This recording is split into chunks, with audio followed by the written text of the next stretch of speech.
Yefri ho nemum nanu achi na enkoy dia ko hu doctor kina farmer akuma APC eyema obia ya wadi emfiedunsia 16 years dekro. Herbal and Alternative Medical Hospital Bena Black History and War America, China, Africa ne Ghana mpenifo abona baso se. Osaya remo manfoti apopa. Akan Scientific Hospital. Ayere sabia o won fidie mu aso. Dia woda so a fidie ne kire o yade na no asan so sa o yade. Amen. Expert o kwankro yare ho. Won ra no enam. Na wa doctor for ne nurse for so. O wotima. Akan Scientific at the herbal, homeopathy, naturopathy, and reflexology nyina. Esayade. Fa wona wo pe. Ana yare ne te same pa. Nyame adumunti. Yare expert.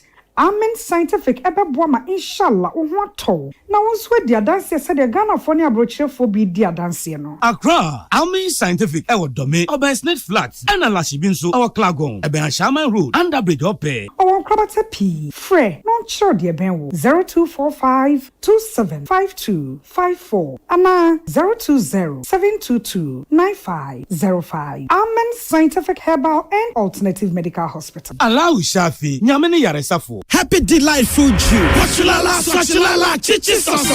Afrana pa. Epe pashu breakfast and was in woman. Joe happy delightful juice against with toast, cereal, and even benku. And bread and fifi. The most fridge man. Happy delightful juice. One of one. And you be here. I come here to relax anyway. When you're let's say what a chamado. Happy delightful juice. Off and a baby, I bring you all day long. One fruit juice. I'm happy delight. One different flavors, different size. The number 1 letter. Number from 150 and 250 ml. A healthy life shops on your supermarket. Happy delightful juice. Loaded with taste.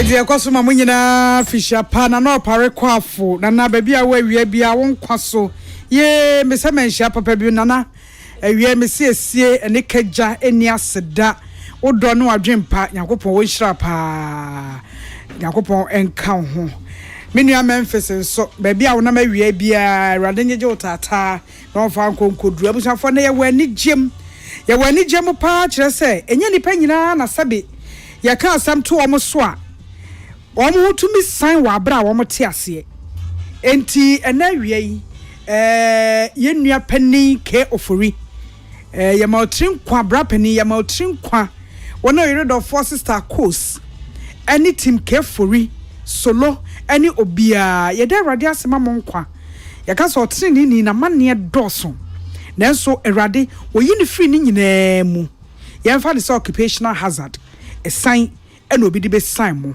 asedan ken rade se we sign muti ama mo ho afi fita se suchema 82 team carefully ya mamutrim kwa ye de rade ase emamo na watwe mienu abesne kroni ye hia ye ne yenua Kofi Sell Food and Drugs Authority eka safa ye ka food ne ma na mo pese wo mo ye ho eti ama sampo ye pese ye di ho komo ne ye de share fridge mi ye senne na ye di ho komo na watwe mu so ye hwe didie kro ya wo Wohaw Ne Sen so ye ba be share frozen food titru any poultry anantakranam ye ba be share ye na Mira Lawrence ye danase any Association of Poultry Farmers ye da wo mu nyina ase ye beto mo de ne sonso na me hu sa krofo afrase ye di dwa pa eti se ya nhwe de beto no hu nsenkaye ne yi a ebe ha ye yi nyame adom yera esela baba ke ho eti ebe ko studio B na ye ne no akọ nkomo ene ebe try se ebe bi telephone line ne di amamo mo dodo no a ebe timi na mo so matimi afre eti mama nkoma na kwa abai na akwa aba no achi ye mfa ye nkomo no enhyehyɛ so brapa ni ehyehyɛ o menjodo we say mintimi usamento Merry Christmas no brofo de ne ma wo say twi de ne de he pa na nka bepe asama ba on mutu bi achero usa bronya de unyina bronya ya so de obi ashemo meka ekwe Ha. Afishia pa. Africa more to yen subium. Afishia pa. Africa more to yen subium. Why are you crying? What's me out to? Oh, I'm like, wow, Jesus Christo, oh, Bethlehem, Kuronumu. Wow, Jesus Christo, and wo Bethlehem, Kuronumu. Afishia pa. Africa more to yen subium. Afishia pa. Africa more to yen subium. Afishia po. Why are dear? Would they want me out to? Or mamma no more hate now. Think and get better voice. Would the end there? I can't some baba. Would the end there? Your parents away moody. Made us say you and no brain so. Yes, yeah, that's you. Me pese ye hwe bronya yidie ene ye didie a ye boss na ano no na ye to ye kwoto abafie eno na awie yi ye pese ye de ye didie e wo bronya mu asemsi edie nti ene wo se ye di dwa bronya bre mu a ye ma ye nida ho yo me da wase na me mfa da makunyi so inchi a etiefu nyina ne hono so woro hwe hen na fe nso sebama mkwana nka memfa afishia pasam kesema peace fm dwumefu nyina titiri onye doctor despite o se kwame ene ni nua doctor Forisapon ichie wo nyina adwuma pa waye mami nchi am asoro mpenyimfo so kakra oye the chairman of the Church of Pentecost and me area head apostle so Asante Kaneshi area and a mammy district pastor or your pastor a Jenny Makodakwa and a presbyterian so many mobia fishiapa. Aha, Yakade Yakibitigua Brunye. You won't want there or ye a fashion sipa na a fashion beer so or the design on anum no nam. Into no, ye wo fear no more from wo fear a ho baba if you be walkra. Fitana pa kese yimbi obeye dibana because everybody is at home. Inti boko do edidanko. Ono eno de hweye. E bana tin ye kwa koto. Ye zibe ye dibani. Ye kan be there. Za ye di kunye yemen. Sabi onte da atar. Me ka fa atar hye na se wan ososen. Another so ochirema moro. Ne dibane ze onye ko tom yema. E ne dibane bi so wo ho nso a nyede bia so sebe se obona ninzi so nya kono a ne mfa nkawa no na mpepin edibana a ode yare baban onye za sebe onya kono oya kono akopati na wa serve salad bi ehwe sardines a otuotuem na wodi nchefu awo na wodi cabbage na enwa ina there ase ba ku bi kra ba de no masa tete chicken no e de pia no won chemu ho there is a fine art. Okay. So cooking a art. Yeah. It's a garnishing and presentation has its own appeal. Money appetizing. We taste buds as also this year. You know, now in Pempin, these are the ones that will also contain pathogens. Say either about fire about bro. Now, you can't edibana whatsoever. In Pempin, you can feed baby ye would be edibanen. So ye a moa, when I was fado, 1 year and 1, edibana was a man one, Indra was a man one, Workum and 1, when I was fado, walk around 1 of the Sibira, would be the years banu crazy. Ain't he fa animals, live birds, or ebia ruminants, named Triana and Ponchinazi, Yemfio, your best re. Yen task there. There is something we call zoonotic diseases. Zoonotic diseases here, yareba, ofi emum, onam honenam enam na yeri dinimu, na obenyipeduano do. So there is zoonotic transfer. diseases that are transferred from animals to humans through that food chain. Ain't you know say aboa ne yar na say wokun na say dine na ma na yare ba yaren ibi botum Akan nipa na ibotum nyandare yare ba ni bi.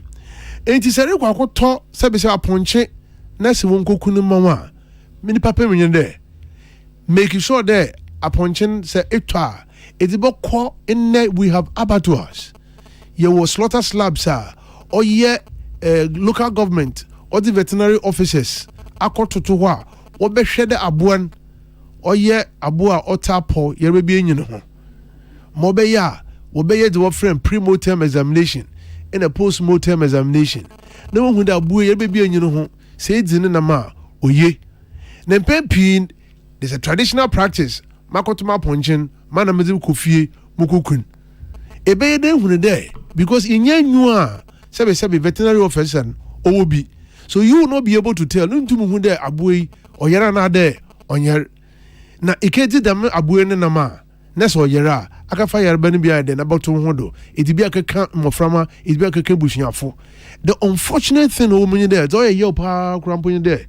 Yarba ne bi wo ho a. Ni nya no hu sunsuando ne. Nye afia edi ne na me ne benya no sunsuando. E bia in the course of 2024 in the Kenyan sunsuando boni bia chede a plan BB period 2024. Ebi kura honorable beye MPB o baby. Ebi kura honorable beye 2024. Na what were time so. And now we be a kid in Brunyin. Akafa ye baby a bro wa yen hunun sunsando ekukumu. And so there are chronic diseases that can also come through the food that we eat. They are not always acute. Idi ya na chede erinya yereban. It's chronic. Into what show the mark, kakakakadama, Muhammad after we can unity that ruby and wakafa asama bro. Into your best with animal foods. Where are we buying these animals from? In our face, say, Crampo, yes, you book with fear. How do we singe these animals? Yeah, them proud. And yet, bia sabe, and what do you ja? What the pra aboa?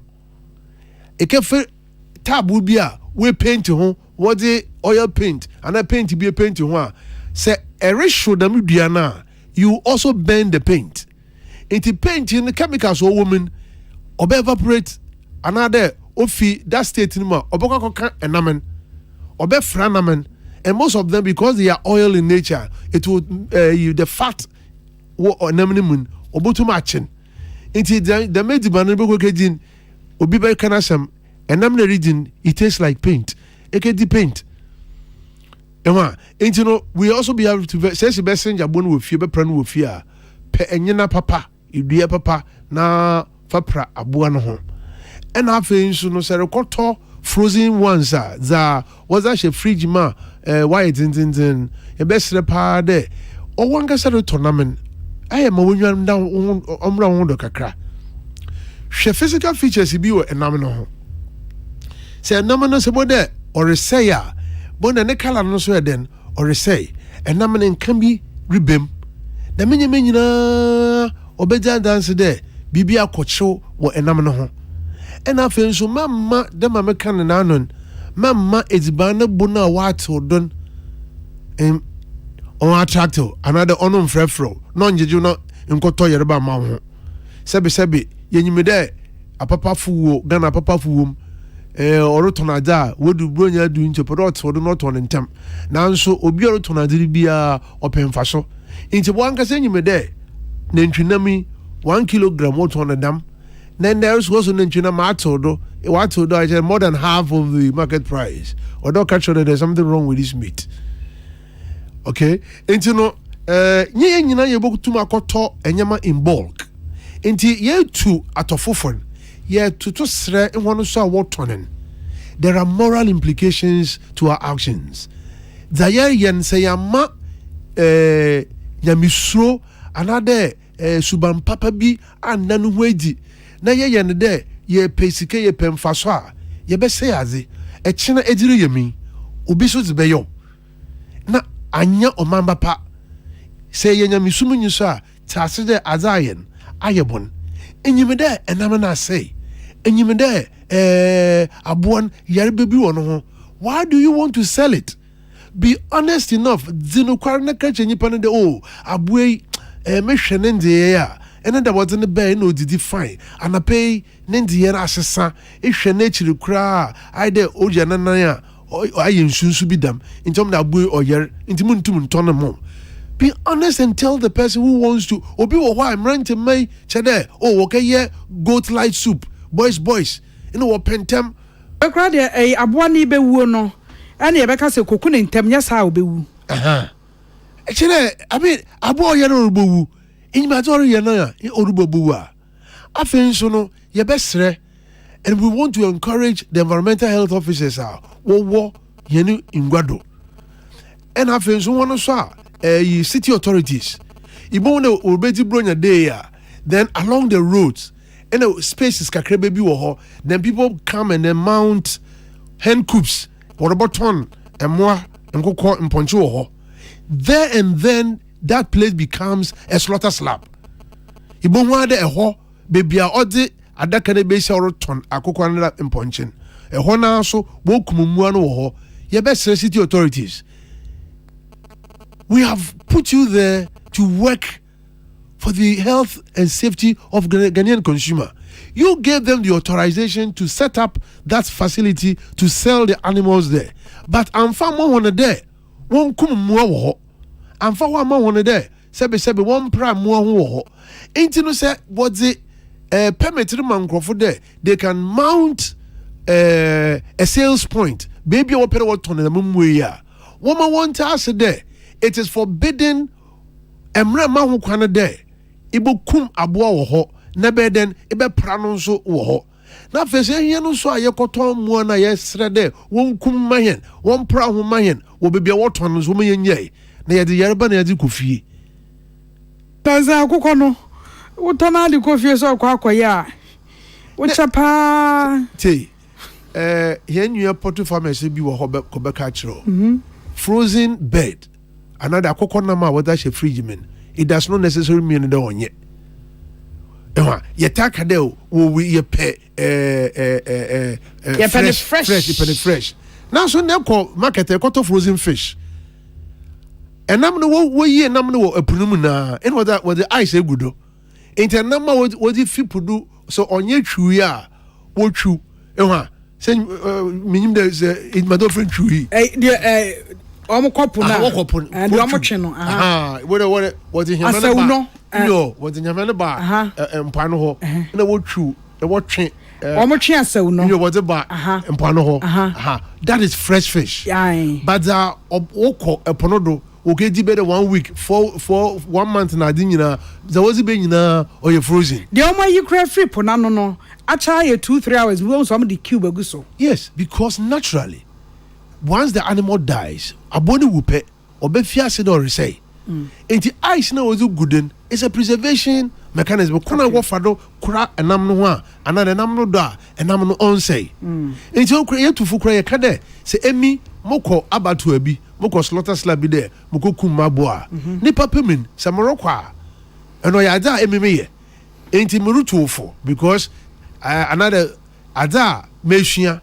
Na me hunu oye na oboa yen so pan de murukoku aboa wo abato another slaughter slab me the ice chest in a ice mazoko enti wo kuma aboa no twitwa na nam na ina me the ice na den me dey gudo because the moment aboa ni bowun ta sit there immediately after that deterioration will start.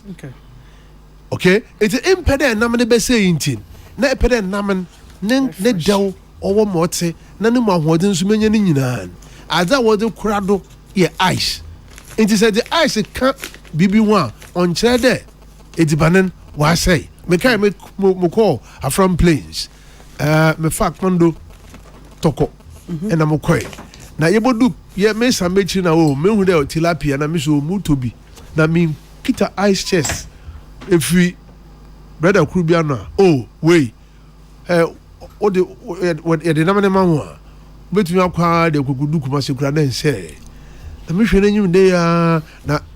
made a nonsense of the science that I've studied. Oh, I am a calculation.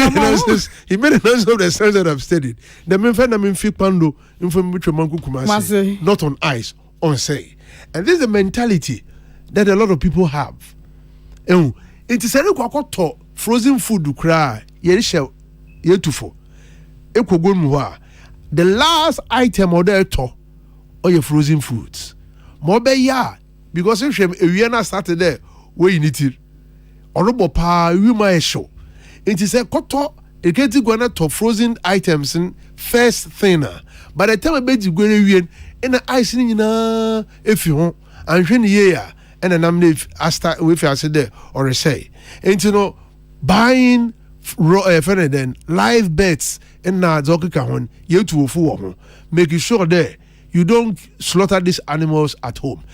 Otherwise, I don't know how you're going to ensure. Who can number for that? The shede abuan BBA you know what better than there abuan year. Akukwa or year and I nature. You born ne janina aye sunsu abuana aye week bidam. It's who damn science abuan ho pair. Mr. Mama obin that down no push you. Oh, you do fear pe yedene kunaze. Nkukoni bi wo ho a wonya hoze menyimpa mekai pa de eyi moto akokɔ ɛna medine sha dakem na medisi pick up bucketim mudu fien ɛhwe aka akokɔ makokɔ na ewu moto echene obi ankra wo mu fenso nsi jaso ɛya ne ka sɛ de ɔde hygiene ba yɛ na kanka masne ku no last meka de hygiene was no nkum ebi before. Now someone says here, what done? What we just here do? Okay. Then who the age are now? Africans are dying. Yeah. Expectancy rate no. Okufum serious. Yeah, drop it. Okufum serious pa. Chere scientists am young there. Most of us will not live up to 60 years. And the Messiah be 58, 62. But menyimfodze is falling below 60 years. Which seriously, what it means is that if our retirement age is 60 years, most Ghanaian workers will die before they retire. And this is something that we have to take seriously. It's a national issue. Or the year two by now. Yen yani sibre yen hu kwana yebe fadwa yebe to my counter. Ibinyi de bia abanta bakete every agency bia making sure that you will institute a physical exercise activity. It's mandatory for every worker to carry out, obey exercise. Now, for instance, Wobama Yakoshayan apomidinum every year be a mechanical school or Russia. Say, Anko hospital, one declare they are fitter, especially for foreigners. You know, write your terminal exams. We thought they were discriminating. But somehow, it was for our own good, because they were not doing that for the indigents. Identity. Especially if you're a foreigner, you travel because of HIV. Whoa! Oh yeah. Because of HIV. Especially in my school, Moscow State University. If you dare travel, and you come back, and your HIV test and for results and dinner, you will never take your terminal exams. But HIV is also there in Kenya.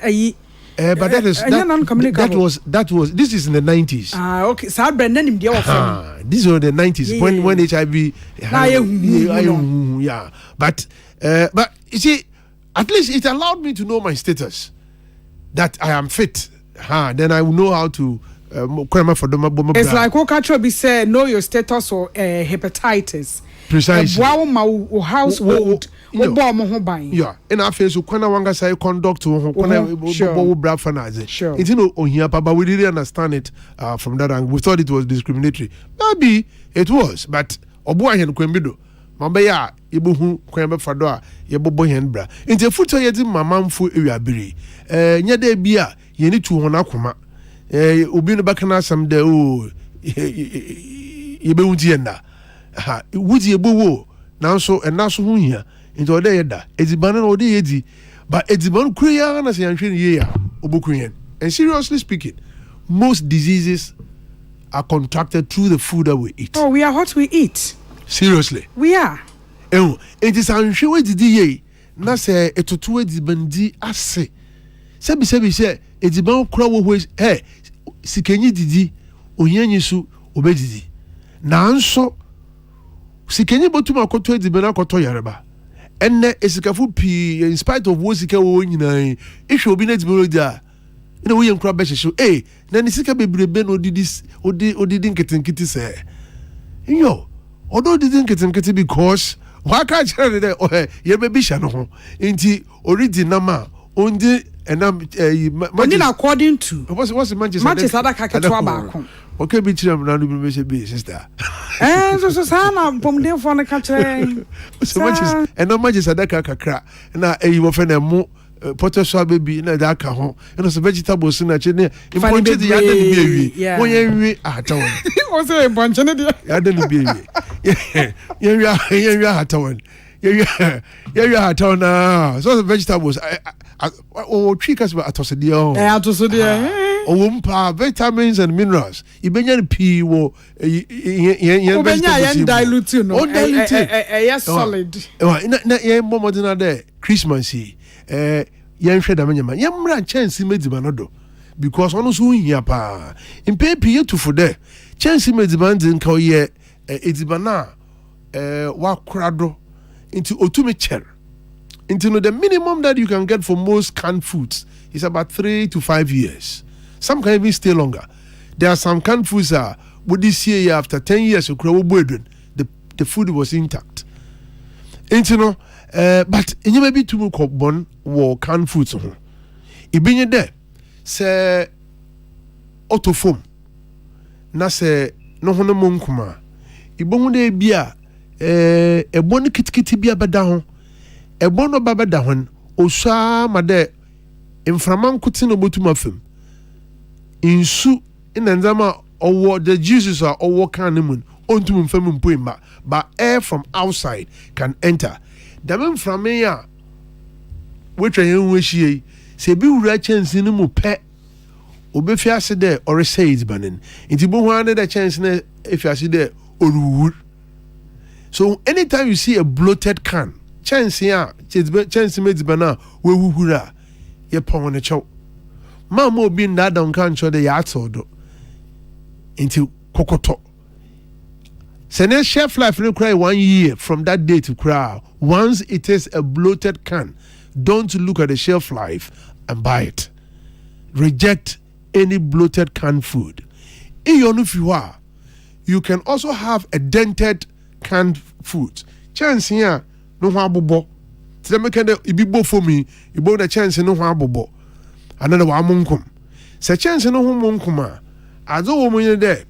Chance made bia you will be a friend lacaren or today it is radibi either fa chance ni mansana or the very gum chance ni bo forma or monkumen dam srada no ho our way fi chance no afa ban onye chance or ye dazen or be react or reactor will be provide will produce the often hydrogen and it's a very dangerous material in the food.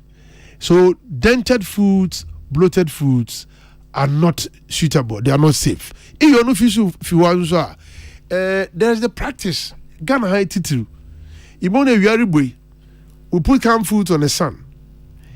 In the night, we put them back in the shade. There's a sweating into the moisture. In subibo form more chance in the Ibo one there was started there or rust. Or we na chepe. Ano bon kana repair. Ibon there, we fi ase there, orutu to chance na. So when you see any rusty canned food, chance me di bia no ha bon kana are na che. Man fa sanka. Inti ma bonye me basa do. Zawuzi kan chance me di bana we wuhur bloated. Chance me di bana no ho abobo another no ho monkum or ye dented. No so man fa sanka. Ihu so there chance mudiban chance nankasa why bon canal why we na cha and also man for sanka do to do anan where you see the material in the can coming out and there is leaking okay afi chere e bona bada ho no so ama there content na start do leak for chance no that is equally dangerous. Ono so memfa wonsanka. Na fe nso hwe chance edziban na rekwa akoton. Entwere yo wo hon oye brofo kasa na da onye brofo kasa. Mamma imfonyin oda hon onada. Enti sebe se nyima kenkana ma obi emwo na onkyere bira owode wodi ton na bira owode wodi din we twema na de ontwem. That is the date markings on the canned product. Now look at the ingredients. Ingredients is more or the nuya yen pan there. Nipa bi wo ho a ye nipa duan kwana ofado oye no hon ye nyina ye nyepe. Nipa bi wo ho a se odi nkata ibonwu ne no ho nyina kakan. Minima branche bi small boy bi se wosensen abrobe wodem ha. Na se boy no wo ha. The next moment you rush him to the hospital. That is the level of allergy. Wow. His allergic response, yes. He can't come where anywhere. Just the smell of pineapple flavor he will react. Oh. Just this week, was it in a Monday? And then Wednesday. One more office whatever. There was a young girl. I didn't know that she didn't know there was something maybe about the soy. Says I'm going to know do. Are you allergic to soy? The breath is easy. Wow. And when in the office in the afternoon, getting it to why you were there, she was sinking the seat. And we have to rush her and then resuscitate her. All because of allergy. And she no be here pa. That allergy you can want me. Akaban then the CCR, Food and Drugs Authority, Yenye Chefs Association. We are working towards starting a training program. Yeba chefs so organ in a caterers in bohunde. Allergies are real. Obidi monko. Monko. Zano tree for can. Yes, shrimp. Shrimps. Yeah. Some people cannot take shrimps. They react to shrimps. And other seafoods in general. Obidi chifua. Obidi milk. Garlic. Obi garlic. Then you have millet. People react to all these things. In typical restaurant, they are very conversant about the minyamia, baby, what is seafood, what prepared seafood, or any of these items are or to elicit allergic responses in people. It is segregated from other foods. And utensils, chancing and second and the chopping board, what do you mean? It's meaning they are marked and then made sure that they are not brought to where other foods are handled. It is all because you want to protect other people who are not allergic. So if you grab a restaurant and say all the it's benibi, no you mean it's banana or all done. Also, a shrimp, what's fried rice.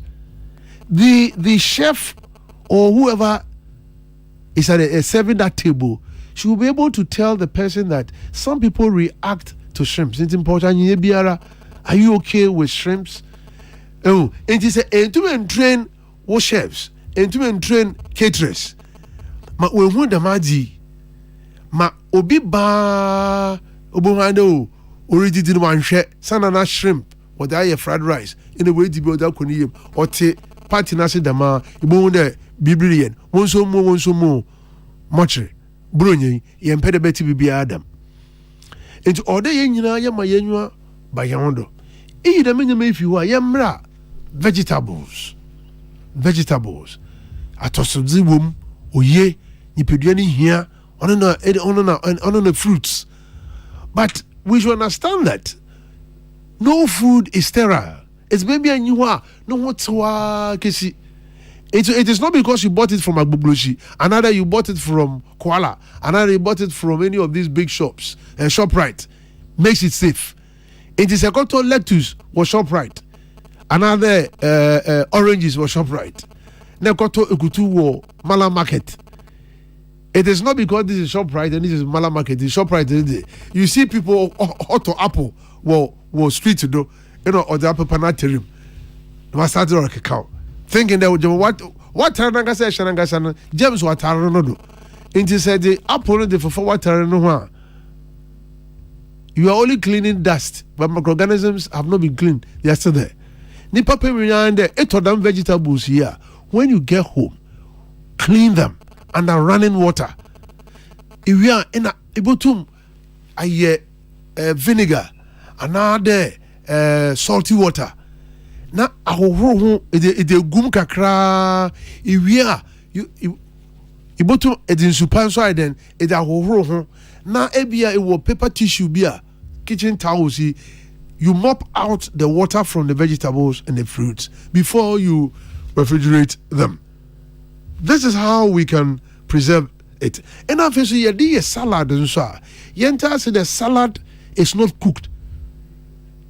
Vegetables will chicha wonya adza ye nua dibana e show na de ijan oye ne de ijan tumukum e mo wote yare baba but I said there tomatoes itwitwe na amon lettuce itwitwe na amon cucumber itwitwe na amon ania enti se mo ne bi wo ho a insu keke na za huru ho enchen so ameka le fo wo ho ono ncha de nchi no huru nti no emu ni nyina ewu da bi emu an ibi wo ho a waso hedin e de na kakra bi beka na adza ibotum aboa nye de e ma wondor na adza o ma wondoren onye de be she fridge se nyi fridge a per ice block ono krampo to be enwinisen fridge nankasa per ice block na fa insujan fogu ice block no inti salad na etwitwan so wo robe ma plastic bowl ma na fa si da minsu na ice block mun it can go below 0 degrees. Open the ma you will chill the product and it will never allow microorganisms to grow. Okay? And after the caterers are the mabiri bonigwa asor freelance caterers Peace FM end of year party. Who are you engaging to come and then provide catering services? Find out first and foremost whether they have FDA food hygiene permit. Na yebe se tie fu nyina so. Edibano ya se nyane daw nti ina yedi. Na mom de obemayan ahoden apomuden. Ina nzama obobo nyipadua ma nyipadua yenyin. Na ediban kuru ya roman ahoden ina apomuden. De mediban kuru botum ekuyen. Ibi botum afa nyipa na oronu edibano do. Yerbe bi wo friend typhoid fever. Yerbe bi wo friend TB. Yerbe bi wo friend hepatitis A, not hepatitis B. B can be transmitted just like HIV, but hepatitis A can be transmitted through food. Or hepatitis corona. But this one can come through food. Into obia oye edibani bia wa boano na oye edibani tonen. The FDA, the AMA ama ho kwana de owode dem nyipa bil to bil nyina okwa spirit no ko hwehwe na pomudin ho asam mote mo be ya on fire ba nka faith benum nka mankrofo hwehwe mama ededi de e ho na wotenya typhoid fever pa boko pipi na wodiza abo ano ni nyina de nyipa no so oye edibanen e bia na typhoid wo no ho say if somebody is declared as having contracted typhoid fever onyi do nu ediban kra mobia ufio it is a mamene when you typhoid fever on funny holidays normally kunye diban for the rest of the family nya ma anhwe ye na in the course of cooking when nya ninsa wa hohuru ye ya or the typhoid be ma impa fufuru binum caterers ha wo ye catering services in when we be engage caterers nyina no the caterer themselves should know that I have to find out what is my health status. And I face so training yet I'm one offer. I'm the dear. I'm a trainer ba. Offer hygiene. Or the bomotin pa de ye boshe. In the me be a ya obiri diban and on him. On him or do ko horen sahun on ko horen sahun and that fanatirim. Obite dibano ho. Ninsa sheni hwinim kekana or the ninsa sheni hwima and the way you bibi or pet or was also no apete And I mean, you may have also said pimples who when you ma. That's what me pimples now. On the fan one will feel there. Umia pimples na say pass on the bar. Umia miana we hua. Now, the next time obey your best side them biom. As if there, the second time the smell of the past will change. The smell of the past will not change. But you break the pimples, you take out the past, you smell it in on the fingertips. Why am I near Upa? Any pimples way I'm near Upa. What higher? Yan son a high, yan son a high. A hundred qualiani and him the money the coho. Seri is banasa cow. Emia pimples. The Berham cry. Yes, today means HIV. Sneeze into your elbow. You can sneeze into your palm. But go and wash your hands under running water with soap. Wipe and come and continue. That means the main if you are yet to fall. Let us come to the kitchen. Me pound the chop. Bring your ribby. Or any your weekendy. Maybe no ribby. Clean up your kitchen. And get rid of the cockroaches. Me stubborn. Hey. A could be from German cockroach. Hey. And getting be. Wohaw. Hey. And they are difficult to eradicate. They bukum pa. And I'm training you so the chemicals. Or yes, spray. It had the kumkum wana. I'm training you you have open foods. What kitchen wa. It be like a spray. It's banado.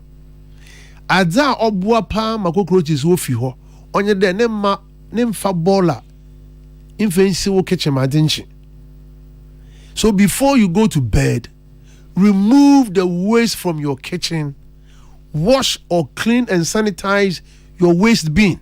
A pakra don't bring the waste bin back into the kitchen because the cockroaches, the mice, they want food to survive. So oba kitchen honest wenya improper bia wo fomu inda. Obefifio because me dey fear say kwatire kwa hwenyi ha. Na se de bia baba edi fufu we di mo fama di mo wa propro mo nka asen we de gu bole ni mu wa nkoto bole ni ngu we je ese kitchen ho edible light. These are the conditions that they need. Darkness, food, water, and it's available in your kitchen. I am fan onko obeda ho. Ena ketso me fan okurasu ohoi ena ntefrosu ohoi. Wonti de nyipa na sabe make bisa na sansa na mawaren. Okura mame obotu onye ne bada obawo. Okura ne papa obotu onye ba bisa bada. Ntefro wo mferehwe obowo obodor afi wo kitchen ho ina yereba ina etene nam ho na se keje adibani su ho na so light na bo de san okura bi butu panu bi do no ready panu na ambeti etem Jesus me di Jesus boja kan onyim ma fa Jesus boja mfa nka okura ni nyim okura no nya hwe o wa na anya onyo meyi aya me yasoma o Osmo bia yanga se ya onyo meyi e Japan no ho na okura ne ba o hwehwe panu edi na panu so da we nye di no beta ya ne se bi kra na panu na ye fresh e mua wo ntwa bi ni edi panu ni wie itwa panu wie anchi kira no afa nche fridge another your bread can bread container bia it that shame a cover home. Once they don't have access to food, once they don't have access to water, and again ibinu mo ho me na nebi imato friend konko say can empty boxes, empty cans. Then you ajihwama the akot million anu mewie chance dey then decoration ebe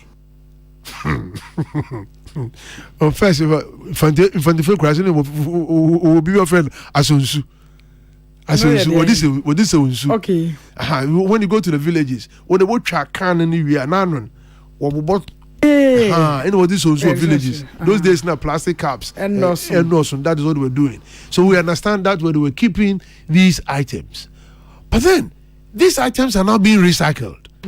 So why don't you take them out of the kitchen? Plastic bottles, metal cans, paper, and I think it's even about time that we started doing waste segregation in our homes.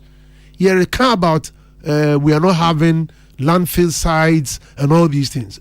It's all because we are not doing waste segregation. All right, and if you cramp on organic materials today, it's bankasi day. You know, you can mulch them and then they become natural fertilizers. We should be able to now start producing these natural fertilizers in our homes. So backyard, baby, it to form. Not this year, within a month, what decompose, able to do what done black soil. You can even sell it. The waste you create mabola for no crowd or brady. And then people will come empty glass bottles, waruto, empty plastic bottles, waruto, paper, cardboard, waruto the mini plastic bags, waruto the mini. There is money in waste. Zoom Lion will tell you there is money in waste. But we into Omanadama, then Ibonde Iwura Ayefia Homa. In the you really be to me ma bola for 1 week no me fay in a few ho aye kan in ketso bona wonam bola yin ho enkura anajo obo ebedibi wo di ni nyina na wo san ba kitchen ho befa wo kitchen ho was the eba no the bro. So let us keep our kitchens clean.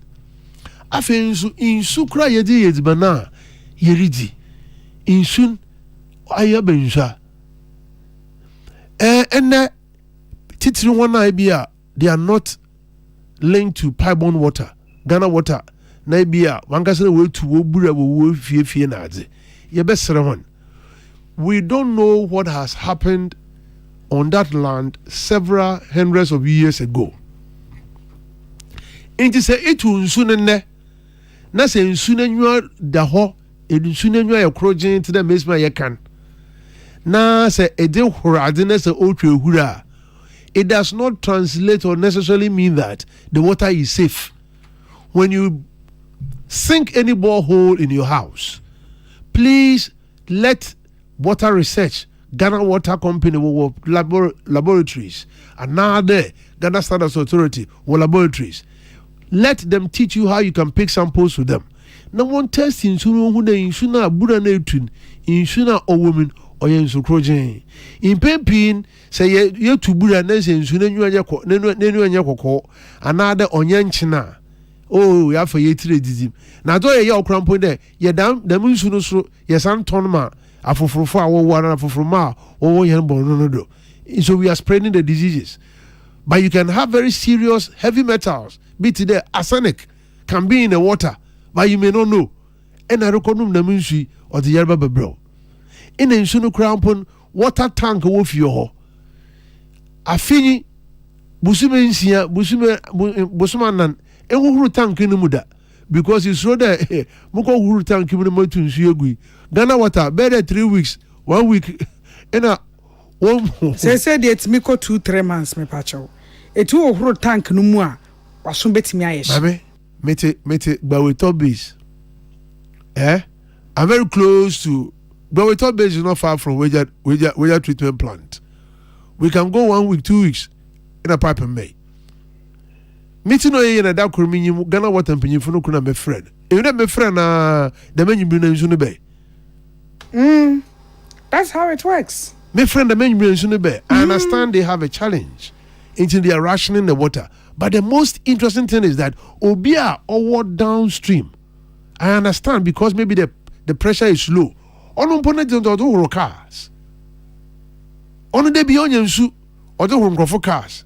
Mahena, ye use no fear, ye do grad, ye did be a yet manager, ye.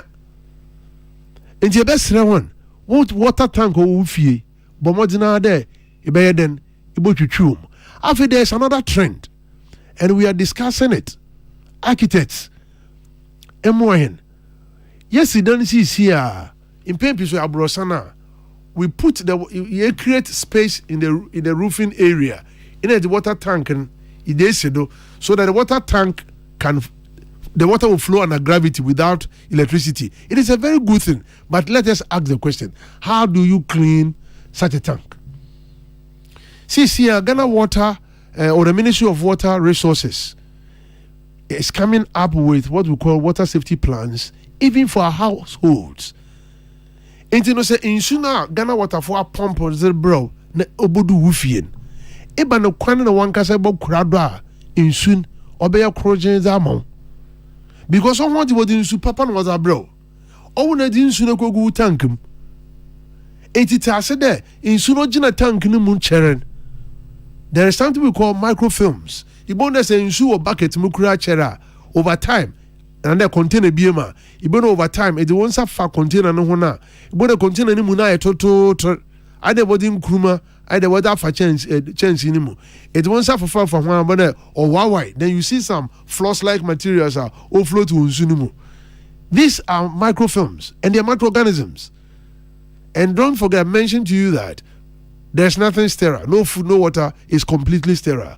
You may have some microorganisms there, but the numbers are too low to cause any illness. It's over time. Into this, then into water tanks in our homes should be clean. Into be a water tank be a brunye. Maybe weekendy. We are cleaning our kitchens. We are cleaning our water tanks.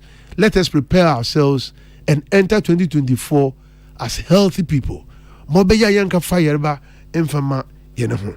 Na fe memra edziban yenankasa. Yemre fie yeri edziban. Do hiya kese pa anye de. Yema me no ma wo be edziban na me yema yedi. Ensan wa wo hu hiya ampakasa. Enti ansa na be hyedziban yasen. Bomodina de ebo hohoro wonsa ho. Fesemina na fensu feye. Use liquid soap. Men go use cake soap and a be kaka wa rubem na fanka kenzi banen. Use liquid soap. Who hunsa hu ye. If you are fensu paso then for who semina ni feel ho. Na for napkin papa bi fa papa wonsa ho. Ansa na if you are there e banen. In edibano so sare ye na se bia. Ahwem etiti ho sabe akọ efichir akọ swancha na da keye kesena. Bomaza de bo horo nsa wansana ene pempin so bebo so mu nyiporo bebo so mu ayedibanen wo ba na eretiente mu de sorry ama kone fi school aba meri yediban on kitchen eda ho kambo so mu na menye edibanen. Make sure these kids wash their hands before they come and join you in the cooking in the kitchen. For just I making I say because in pempin ye feel emi rebe yezi ban ko hohoro nsa ho na so me tu nsa fro bi do mo bu mo so mun wa hohoro nsa ho obeya ibi krampo wo ho a feri nti ye party o kada bo so mu mu a wa yezi banen wa ye late nti obeya na wa twegua wa betena ho wo so yezi mu da bi owu bi e be dam so bi ka show de so ko hohoro nsa ho a onka de sebe hu ye fi na mum yere boye ho ban yankasa because yensa ye kite ye wa about the nyansa perform my attacks there. Yereba ofa ezimum oban. Say hohoro yensa honkotin 80% of all foodborne diseases can be prevented through ordinary hand washing. And I mentioned it 2 weeks ago. During COVID, we never saw outbreak of cholera. And it was because we were washing our hands. So hand washing should be part and parcel of it, especially and here na ye will be bimha yedi yensa yedi didi. In someone who ye pa ye sisters are bona obey wage a robin ten. Now who once was feroz a rebel bobo into what once hano in what the bonsunumu. I know the sanitizer for film. Debbie, that's a very funny and a very I don't know where that practice came from. Don't use who was that there? Don't use hand sanitizer on your hands before you eat. Yo. But that's my answer. Hand sanitizer, we should understand, is a chemical. Yes. It will taint the food. It replaces you. Otherwise, you can sanitize your mouth and put it in your mouth. Why don't you put it in our mouths? I can see. Debbie, you don't do that. We have germs in our mouths. You know that. There are more germs, a lot of germs in our mouth. And you want to kiss crown? I can see. One I kiss no, as you ye. Moment one dear, me buy me be lines namamo. Nam question sing nam says so I say. Na modia totono, modia totono, namodia totono. Vitamilk, a dianiankasa. Say ye no vitamilk I in the womb. A son say a my plant protein in tea. Minerals na ye pet is potassium, magnesium, calcium, and essential nutrients, no multivitamins no. E wo mu kama. E ma vim na ma vigor. enti wonnim sa Vitamilk de soy protein. It is a soy yama nko ade Vitamilk yama ye wona hodo regular Vitamilk energy, Vitamilk choco, Vitamilk banana and a Vitamilk strawberry. Kaise o 250 ml no ne bottle na ya na bia mamutade gari soakings no. And a 1 liter eno na ebusuane nyina ne chenom. Vitamilk champ no ye mane de no. Yes, snacki wo mu yi a eye no a eboa ma omunya calcium a omo se ene omu no mpem be ye den omega 3 6 ene 9 so ewo mu enti Mr. Obatan eye Vitamilk eye aduane ankasa. Amen Scientific Herbal and Alternative Medical Hospital. Yeka Allah shafi chese nyamena yaresafo inshallah enyame adom a wa yarese ba. Amen omre yen eti ogoso teten hahama e de fan fidiem sonson so e de yen no de boye wa pomudin mu na ho kwa yen fa hwempo aduru enkonko ya nanta efri se wo fidie bebre ye bo hwehwe ni pedua mu e ho yare kroye hawo na wagina eno so ahwe ho ama waduru Bempounche or prostate ho abasem oba na be ma wo pa wo hypertension diabetes hepatitis nom ene ni nuanom a ko amen o mfidie wo no de beboa wo amotimi agina yie pa yare no enimba enso enim ko enti fa ho adwen na ye bodero se screening no kokko hwo ni peduam na se bibia hyase a wo hunu ne ntem na watimi aso ano ansa na agentre ha. Amen Scientific Odome Oben Snet Flat, Klagon Sola Shibia Shama Kwem, Oben Underbridge no 020 722 9505 020 722 9505 and 0244 227192 0244 227192 and 0245 275254. Amen Scientific Herbal and Alternative Medical Hospital say Allah Shafi Onyame on your safo.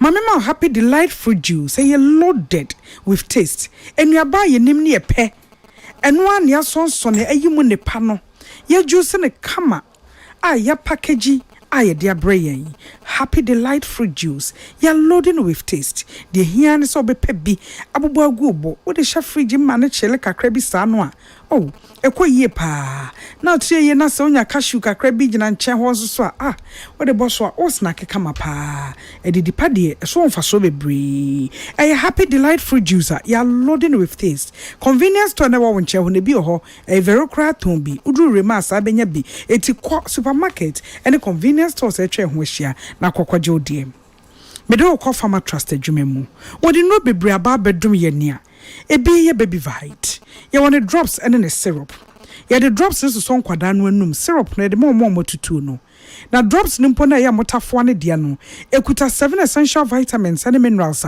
ye man kwada no e wo saa wo mo bre no mu ye ye wo baby vite na syrup ye kwada no mo tutu no ene ye de ma wo mo gina yie pa enyini fefefe se nuane no mu ahoden no a edidie na balance a e mo mu nyini yie no obefer free baby vitamin enti na chese ekosa men kan se no nti me ma aba na didi pa ma na didi papa ma na duane no according to kama na de we na piano afelo me trust malaria wo hwe ne ho ahomete ekum imagine se bronya bre no anya malaria na concert bebrebe yi sa afi ka fam highest legends we na beba so first no won ye di bronya nwie na yare na ntumi nkobie na so ye ticket oh die enti kope lomi trust anti malaria o test na say malaria nko ade a wo hia lomi trust the suspension nkwada na dia na tablet no mpanifo ne dia wo pharmacy and chemical stores me de wo say gina pharma trust hono a mama trust of 400 albendazole enso so ho ahomete susuji hu di sa dia we very neat intin so ntimi o mbetimi enframa mu futuro ye boye yi mu kura no ensemara nkotwom pile baby akwa ye baby akokeke sieni obehu ana chese ensonsono ba umoja so tumi krate we ye hoya enti na wose brano fansonsonro sa ofa trazol 400 albendazole kala no yellow and green. E mo bia fafofo bia and dadaw. The Food and Drugs Authority agia tuma minim and America ho asem chiwi. Trouser 400 albendazole.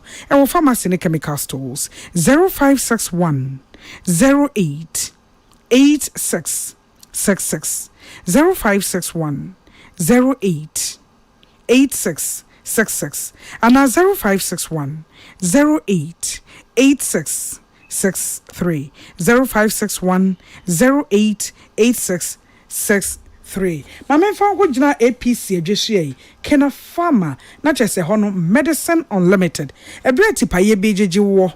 Waye adwuma bia bre wo ho tutu bi saa no. Wonya APC no ma britia bi mu na ho adwo. Eya no ahye ne so se nyetua mu da. Eti enom ne da bia saa.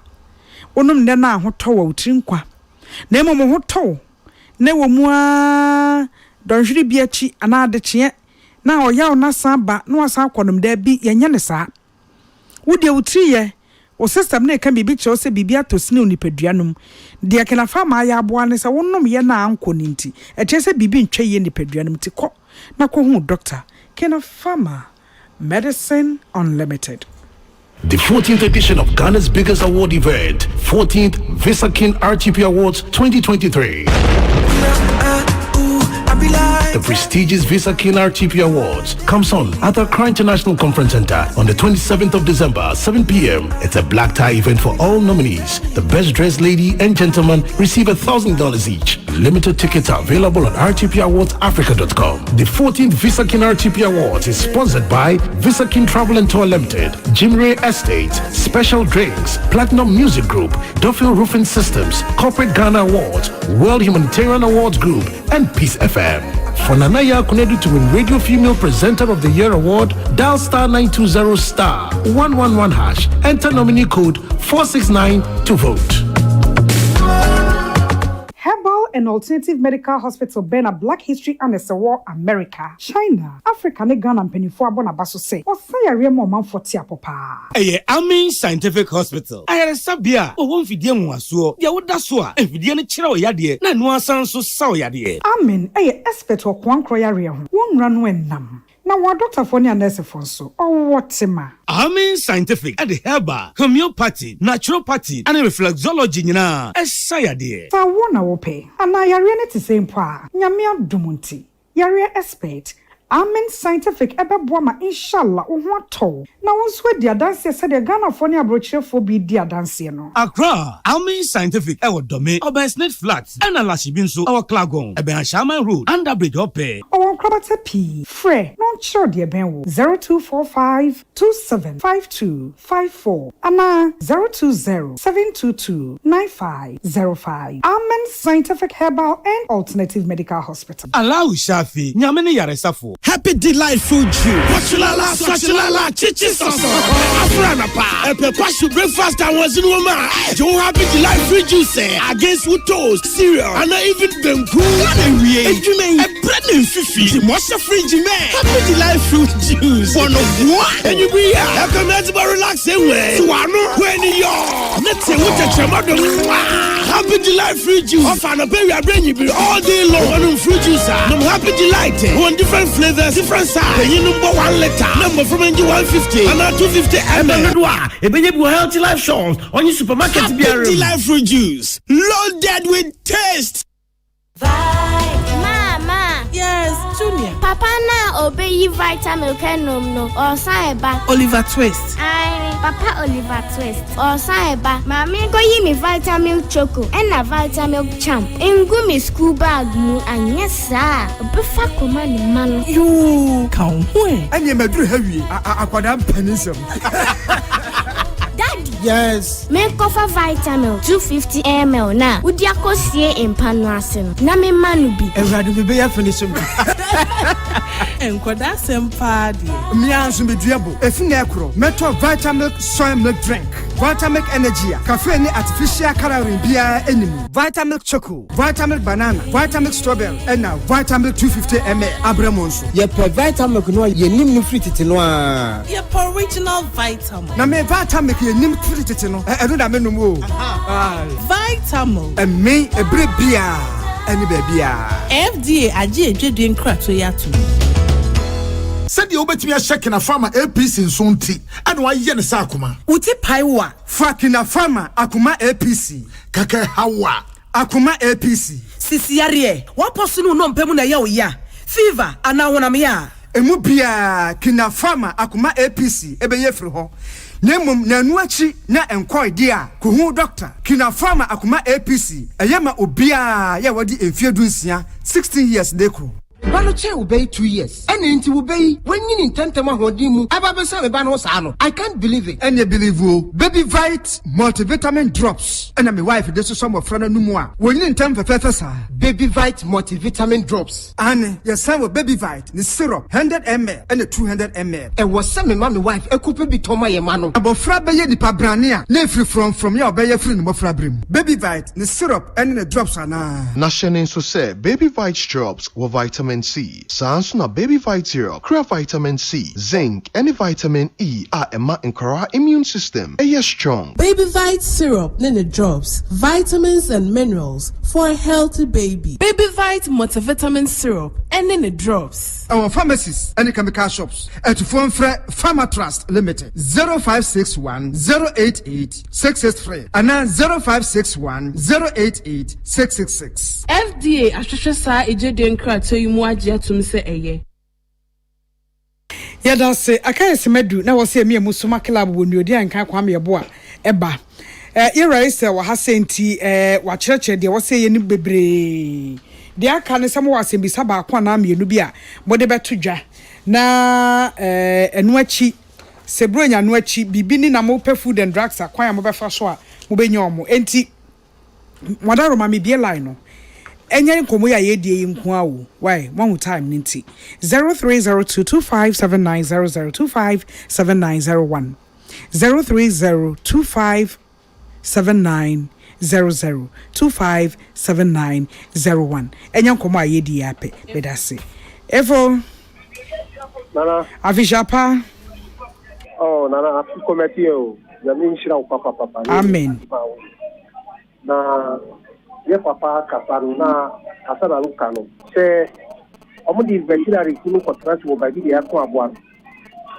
enie ni se mi papa contract wo office wo dia ya kosu se na uko Jamestown punanu go pa uko hodom ku pochi pa na uko ne di style pa shi ba bi ti se Malam Joshi o so sadi ni kosu wo wow no mudi style shi na uko esuo pa ye di twari aboa ya kuno unwi na muda wow ntino ye papa se no kan se veterinary office for transit wono madu eye madin nanti madin mu basa asani nanti madin because usko adi baby e ku slaughter houses ni ne ma dia enye ma e koso wono nana o se ni ye odi uni asi hu a enam kwa you be that nti me se ni say o di ni fani ko wa the people that go there they conceive and connect those people aduma no mu nye bo so o di stamp up atara aboaro o di stamp so nye no kure di ni se ni say o mani ni ati ko o man ba wa ni background so e de stamp o tara ho sa ke kama o yen test ya ye beje o de beje o so sebe ka o kakra sebe me zonga ga mega se wunyimi ya o de o chire ma han ye na apom tire erade adum yo fefi aguninku yo na ma pacho na pape no kase ya mpo ya akoko ebekuno abo eso ya kakre ni kwanse ya winade na nze na mi wo si fish na di ibu wa wu na abo aban ina se ugwasha wotom nta nya sa ko fe wo hwe sam na mu wu mi se abo na papa na enye papa ayi busi yeto mayere ya me ha mi sa eyi nhwemunam de wonso obi wo eyi obi aduane ukọ eyi chana fo eyi emu eyi friends eyi apotro e shorty ye say yo maduane eti e hono de well wo de wo hanti ye bebisa no say wo kan ya say fish varieties no so yanwa na Tony amen Tony afishapa afiko etu yo bacho mitiewa I'm going to my same every now daddy Casano or see from you ye name in your ma a work from why you to a young. I mean, this I say, Uko Sabi, now the near the Ania, and also Benyan so anase Yan Intinu in one woman the one said they were Macati Yan to the boiling point near the Kum James in a woman and I want to transfer the area so by any Diani and 2 you can say Gensa Wohaw Corona nearby now almost say Yanfa sanitizer. He say the way I want your news here, you the better for you, and Yanfa sanitizer, and fine, yes.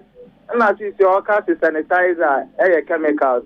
Into say, my co baby, now me got 30 and I say, my co 30. Now me young shoe, our home found home and star. Meantime, and now say, make me use sanitizer, no. I mean, young shoe found home and star now. Mate was pa Tony beda se erase be ya no kwaje oba papa ye ben pa fisha pa na mama fie nkoma ma fie na ye wonkwane ho amino na wo ma mese men chama be geneso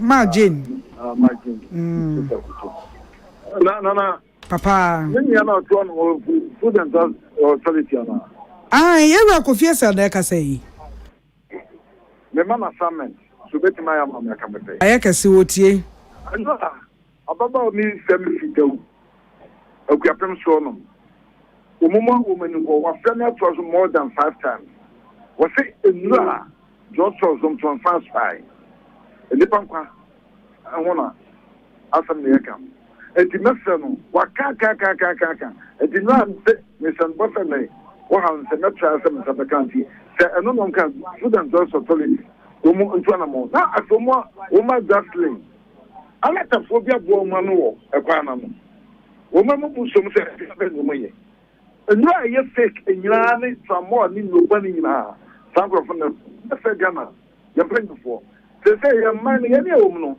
sometimes they say ne ye adwuma na abana nya kakaka bia ba betua moka no bi koto du asano ya de no nso obi de fake ebama no no sa kwa kunya ya bia alata fo no se da no mu do so no wa gana fo no timenka se surprise for betuma adia betino mjo no de me mente me bo maka ti papa ya pasa wo mai no bi se no me mamba pasa wo nkofo amount when you scout the economy it is food and drugs authority babia and the pasa salata fo no wo na meto mu fio no na nkwan mu de gana fo nam so no ya hwe ya man no ne beba mo so na papa e bia wo yire ko ba wadam ko bi ana so ni bi ba na ko to adu fani bia no akonvention so aba da wa Miss Medas kwaje bi rese wadaro ma yen sha se mfiri to ho ene de afrosoro yo yeda nana kwaje ase em se mante brono bo so no dewu ai dewu wo bepo ne so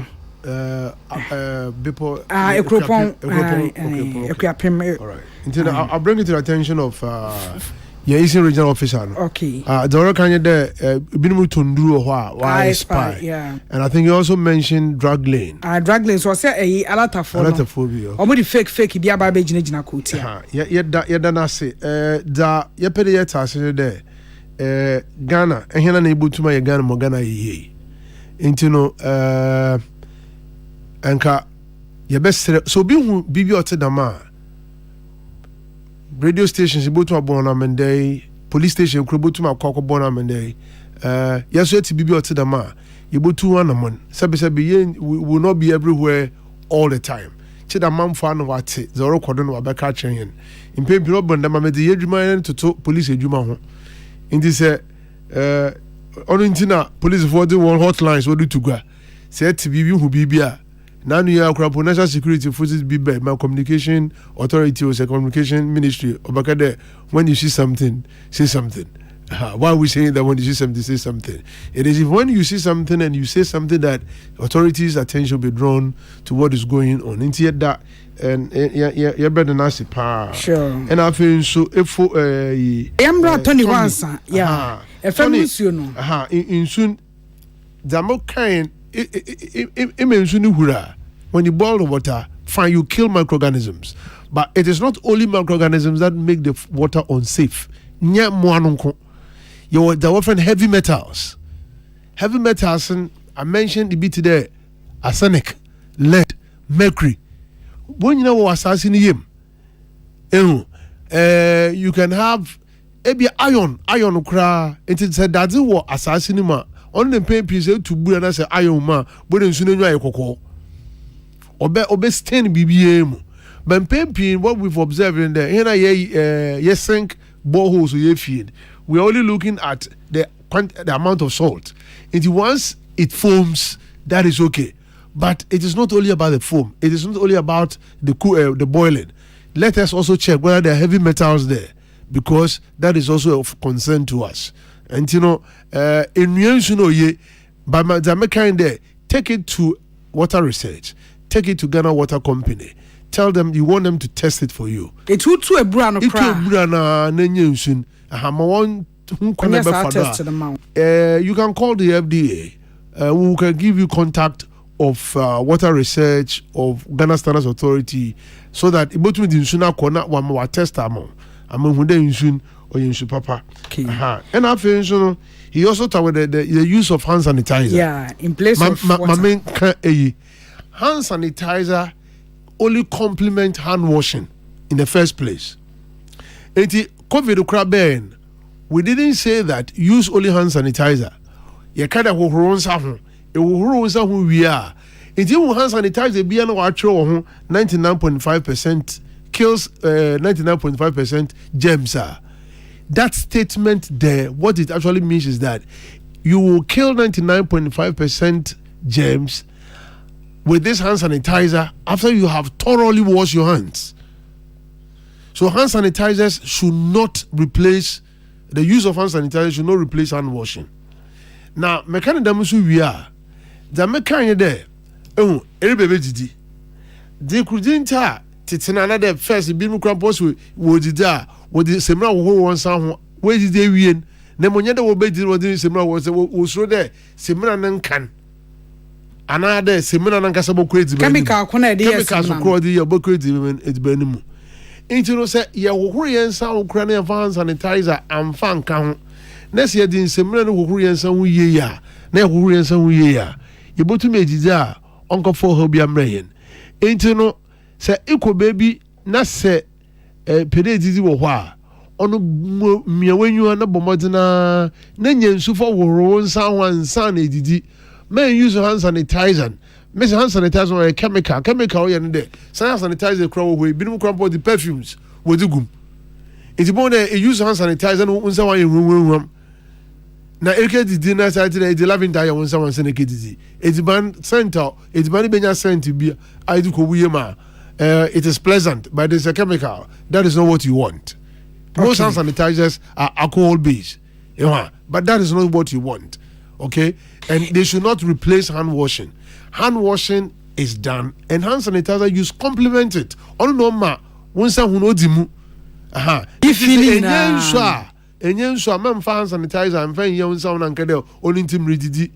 I saw it on TV, some cooking practice and somebody was using hand sanitizer before she started cooking, and that is a bad practice. Whoever did that, a very renowned artist, it's a very bad practice. Wash your hands. That's the best thing. Wash your hands and running water with soap. Okay. It is a weird said the hand sanitizer back on beautiful. Okay. Mirrors are kind of some about 1 minute upon variety of fish. I can't baby or mukum nam for the stamp. Yes, we'll take a look at this. But if you cry, you been want the tie, lorry tie, maybe someone the madi yaya the dado. One follow retire, one fan pra aboa. One follow retire on farm prabo. It will be beyond the lorry type prabo will be yes, so the Yerban Abakan and Namen. Variety of fish. Yeah. On a because of global warming and changes and overfishing, there was some fish variety be a species be a yendi near meaning how old the person who asked the question is. Banfante Bribe Chemuko Ghana ha and then be often a refoa. Yeah, refoa. Ewa. When I listen hodo. Aye. Tra skin on your near why. Would it you chance and when I don't know you refoa Ghana. Obianwe now so a common bear it a tunimun. We started feeding on a refua. But a refua is not lost in the fish, in the sea. Apofona won't kafa because what the Bobiano talk. Yengu. I get my point. My common rebium, touch wood, Yankana Damambra. We can go back to it. Yengu. And you know, with time, all of a sudden, up to now, Moko canteen, that's a office canteen, that's a will serve cassava fish. I don't like it. Because Mami and cassava fish, I'm fine jamase. And so when I started people eating cassava fish, I was wondering, was this fish also available in Ghana? Because sabi yetinam poano in Kraha and a takrade. Inti cassava fish the ruru, you know, that one fantiful water poano or but the cassava fish didn't. I didn't like it. Opoku kura we dinansana me started the middle opoku because no tuna no.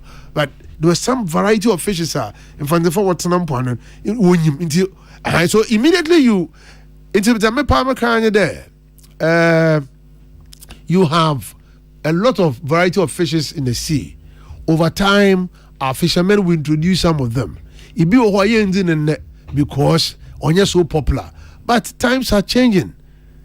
Enya pofona kasa pa. Every agru na yezi. This global warming, overfishing, and then fishing practices are onya nadze ye kunkum ye say yenapon in the now we are losing our fish stock, and because of poor monitoring of our seas, these trolleys are coming from other countries and then fishing in our waters and running away with our fishes and all that. These are serious things. All variety of fish be once it is on the market, it is something that is edible. But there's a particular fish be on onye epumunu nam onyunsum puffer fish. Equal from plains in Azar. There is a way you prepare it. In you may so prepare naked day boo. In the puffer fish, when an akoko. Who's our fish? Was it last 2-3 years or said it? From plains. It's a very dangerous fish. Because you have to prepare it and remove the poison. And you poison now. Poison it because canamane pay. It's a boo. Into say if we not make sure say in him not banana. The best thing to do is to avoid it. And case closed. If you don't know it, avoid it. It's in paper there kind of day. Last year, I came up with I said one of our professors came up with a statement. Okay? Also, if it is not safe, it is not food. Case closed. Eti dia woto no e safe ato enye safe ujejreje yeni there is a lady here she's calling for UTV efua menyanko pa no se menchia na asematum ene achia no nti efua UTV bichia pa official panso efua menza bezi fuma beto me ha wate o kan so wate medasi mira ya dasi o bi o ya mo official pa o dasi pa every day ona se so yini aseda abusafo ye wura ko fiesa ne ne di nkomo yim ye kɔ ye ne di nkomo bi o gis afeda eti se uhu bibi na hwehwe waso a ene ma fakila time ni bebre so wo de acha me on de otemase ubetimi afre Food and Drugs Authority hotline no 055 111 2225 sa number ya e both call and WhatsApp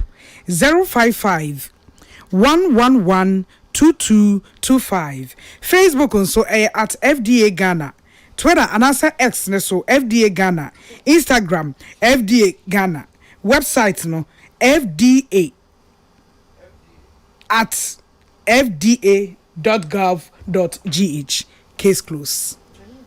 Beda say Nana Yanim Boate Nane me Nane Nana Fisher pa ye unyanya sign mama me ho Allah ona hu se Peter Square Pretty Joyce Sika Yim Akosia Sapon Michael Jerison Mane Arafat won ebo ame e ma mampani ba ko pa me ti radio so vetima pa kan mu nam dada me ho ye tame awu ye oba papa bi ye me ni mudi nkrande sɛ Christ a mafidi ye be hia so efiada kila bubunua odi anka kwa me bo na etra so afio